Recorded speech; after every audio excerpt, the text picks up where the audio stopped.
Hello and welcome to another review. This time it's Obsidian Todoist Sync plugin, and you already see Todoist in the background. Before we go and talk about Todoist and Todoist Sync plugin and other plugins which support Todoist, just a quick update. The Better Word Count plugin got an update just after I did the video and now works as described on the webpage, and also there will be new features so you can have statistics on your vault again. So take a look at it again and see how it goes. But now let's take a look at Todoist. So Todoist is a typical, I say typical more or less, getting things done app with tasks and to-dos, but it has some nice little features which I really like, and it's for free for a great extent, and it works very well together with Obsidian in my opinion. One of the things you have is the quick add, so you can just do something like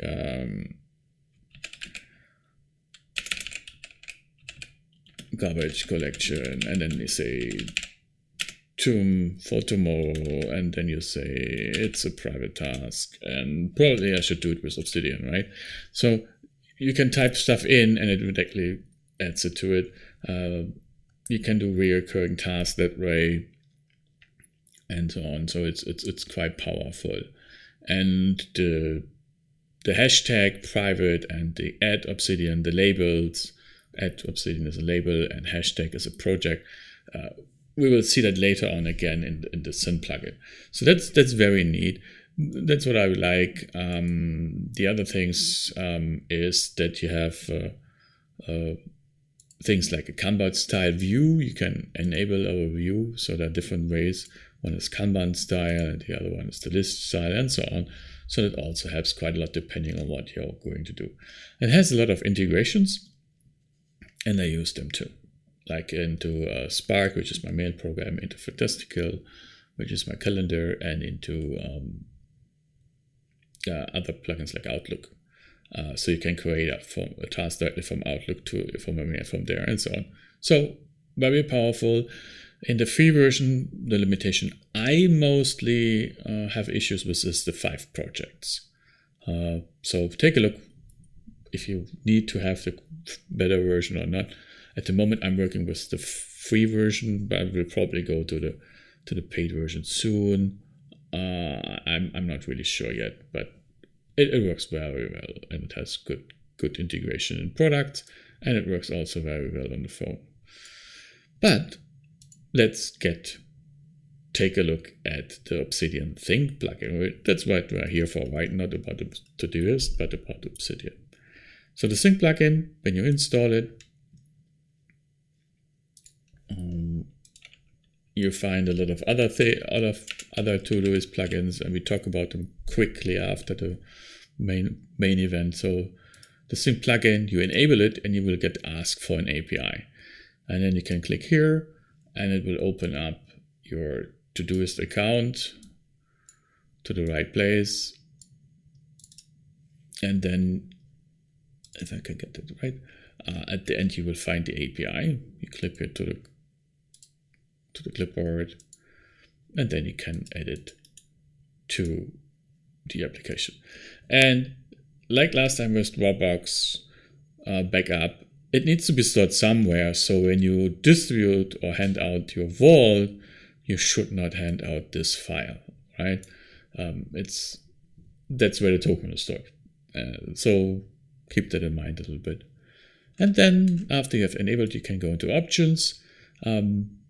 Task fade animation looks quite nice.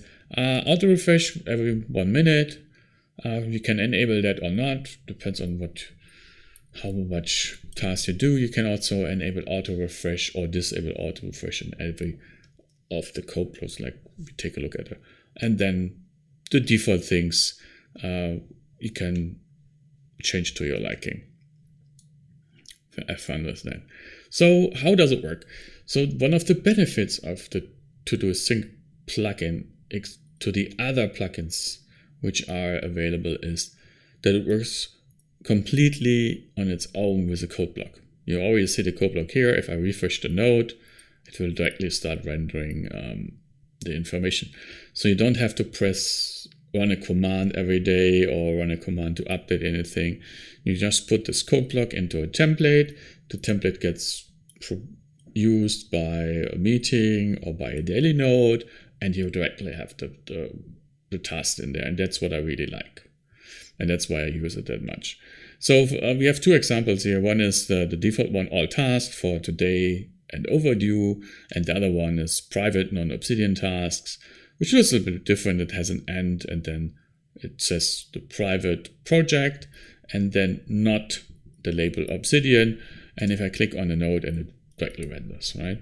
And this is how it looks like by default, right? The configuration we did, you have the different color coding for when was it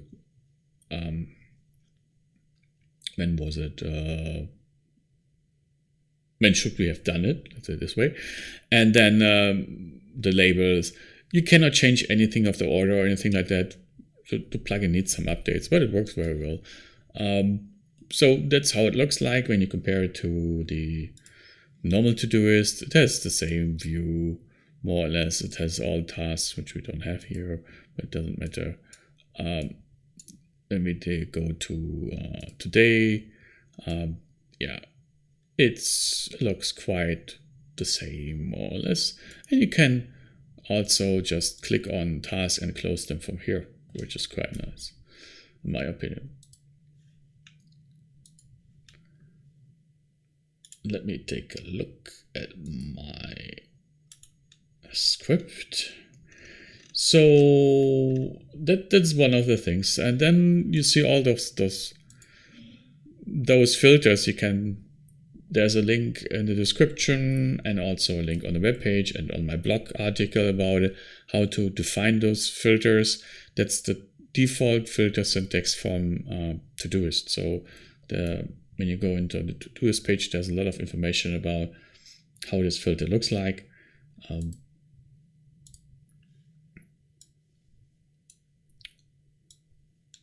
And it's explained there, and you can use all of those informations in there. There's one or two limitations which is described from the developer, but most of the stuff is working quite well. And Todoist did a very good job to explain certain scenarios you want to do and give you directly then the filter. And then you just put that filter in the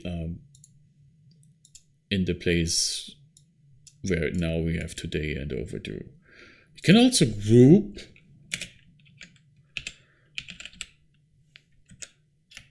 them, and you just do it like this, and then you get an error. It's an unexpected string, blah blah blah. Okay, yeah, I did forget the comma. The negative aspect of code blocks, right? You need to know what you're doing, but it's good explained on the web page, and you see that it updates it and it gets it. And you also see a little bit of the ordering now is grouping. The personal task, this is a normal task, and the routines, that's a section, how it's called in Todoist. So when you take a look at personal, you see that's a section, routines. You can edit a section, and then they have some information in there. And it also shows you here that this is a normal task, and then you have the section routines in there, right? So that's also working, and it displays it quite well. You can also sort it and do a lot of other things. Take a look at the description of that part. So this is one part of the plugin, showing and being able to complete tasks in a node. Like I said, I use it always with templates. I have specific templates for repeating meetings. I have specific templates for persons. So in all of them, I filter then based on a label.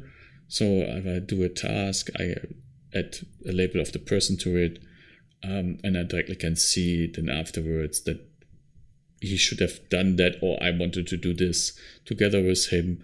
If I don't do it in directly via tasks in Obsidian, which is what I'm also using. So the difference between using tasks in Obsidian and Todoist for it is mainly for me, I have two vaults. One is work, one is private, and I can do everything in one Todoist app, one getting things done app.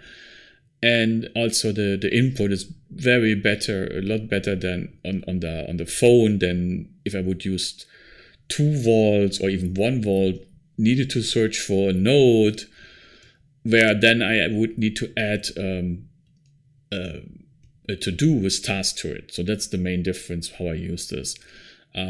But in the nodes itself, like I said, I query then for the labels specific to that project. And I directly have that information. I can directly select it. And so it goes a little bit back and forth between nodes, using tasks, Obsidian, and then the Todoist. It's a flux. It's not in stone. It's very flexible. And I put it where I need it and I want it and I can do it, and everything comes back at the same place, either with the code block here from Todoist, or if the worst scenario happens, which is not the worst scenario, via data view, show me all the tasks to that node or something like that. Very flexible and very powerful for me. So that one part, right? Showing the task. And the other part is creating tasks. We can also create tasks. So one way would be to mark something and then call up add Todoist task. And then normally you would have that text in here already. Normally, because it's a bug, it doesn't work at the moment. So I hope that gets updated. Don't press enter in here because that will edit. But you can select everything from here also. So you can also type in here when you have education, you can type education and so on. You have labels, you can do select the date, and everything works here quite well. That's the first thing. Like I said, it doesn't work. I normally don't need that. Yeah, I do the quick add kind of, and then copy paste. I didn't really miss that. So I just noticed that when I started creating the video. The other part, and that is what I'm usually using, is add Todoist task with the current page. So I set a reminder in Todoist that I need to work on something specific in a page, on top of my other ways to work with reminders in Obsidian, which is based on tags and on the Hemingway Bridge. So I can just do, and then I say, whatever, this is work, and it's a label Obsidian and the other, and I add this, and it will then directly create in work. When I can find it, take a look there with the label Obsidian, right? And this is just normal code to the node, and then we'll open the node for me if it's not there. You cannot move the node, you cannot rename the node, then it will break. It's not using the advanced UI plugin, it just uses the normal Obsidian URLs. So that's about the sync plugin. Like I said, for me, it works well. It automatically updates. I can click on it. You can refresh it. And I can also create a task directly with a link to the node if I deem that necessary. And it has some cons, like the bug with I cannot copy anything and make a task out of it. Okay, I do copy paste, work around. It's not really game breaking. From time to time, you get a red error message that you could not find anything. That's mainly the point when the API is being overloaded. So either directly from Todoist or because you are refreshing too often. If you just give it some time, it will auto update itself and it will work again. So there's nothing really there. You can do the API is limited from Todoist side. And then, it could use an update and perhaps some more things you could do with it, like saying if you want to have, where do you want to have everything, and it doesn't support, for example, at the moment, real assignees. So when you do assignees in Todoist, you can assign a task to somebody else. It doesn't show up here that it is assigned, and it doesn't also show you completed tasks. That both are limitations of the API, so it's not a limitation directly from the plugin. It would need to implement a second API to support it. So it's nitpicking, really. The link, like I said, to get the API token is in the description, and some bonus tips because we are working with Todoist at the moment, right? One is buttons. You can also use buttons directly to work with the Todoist app. You need to have the Todoist app installed, and it works very well with on the Mac. I don't really know if it should work also on the on Windows, and it will work on mobile because the URL scheme you're using is the mobile URL scheme, and I have that link to it in the description and in my blog article about this video. So this would allow me to add a task. It's just add task, which is just really triggering this dialog box. You can add more information to it if you want. Adding more information would mean more coding because that's a button, and I have that normally on specific areas of my nodes. Or you can open up directly a project. So if I click on it, it opens up the private project. And to make that work, there's a trick to that. You need the project ID. And the project ID you cannot get in the app, you need to get it from the web page. If you click on the project, that's your ID. All right, so that's the way to get the ID without any REST APIs and everything. What you need to do is just grab it from the web, and then you just add it to it, and you can directly open it up there. You can also use this to add to create a task directly in that.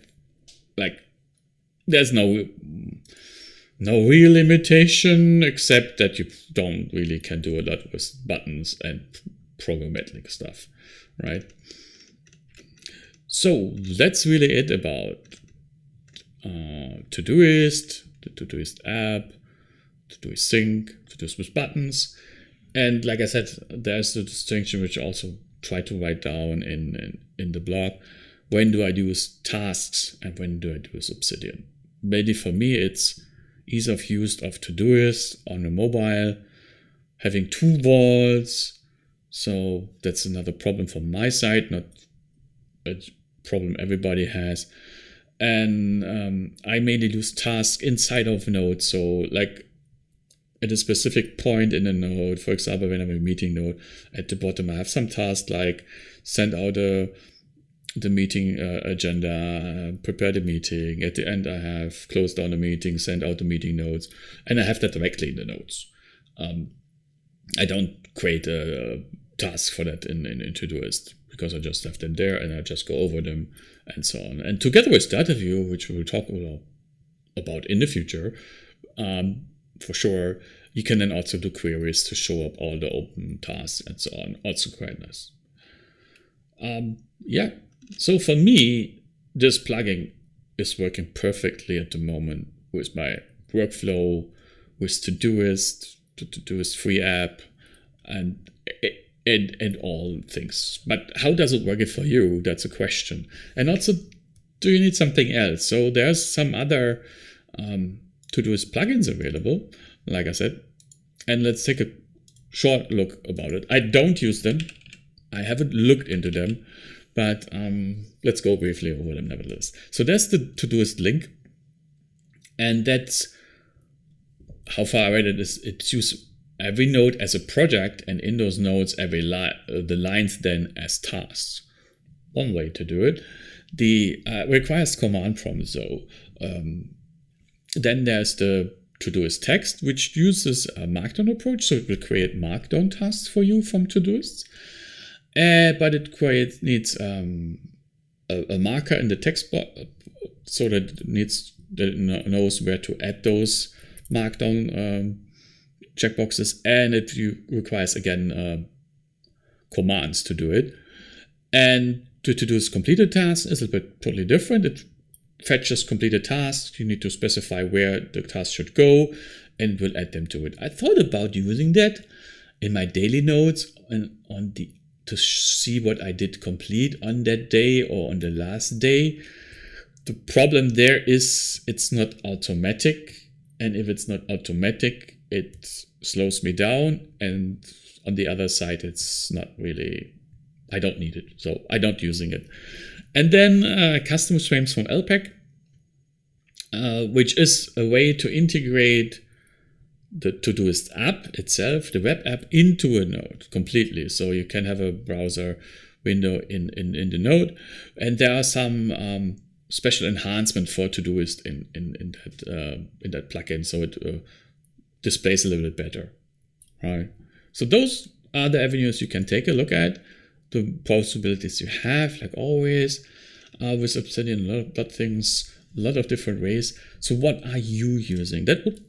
I would find that interesting if you would share that information with me and with others.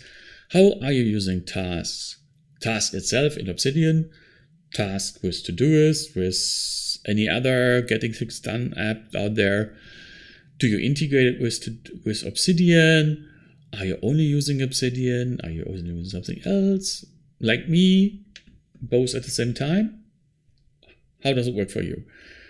Keep in mind, I have a blog post about this on my blog, where I also have all the links on there, and I have the code blogs on there and some pictures, and I welcome any feedback. Let me know. Take care and see you next time. Bye.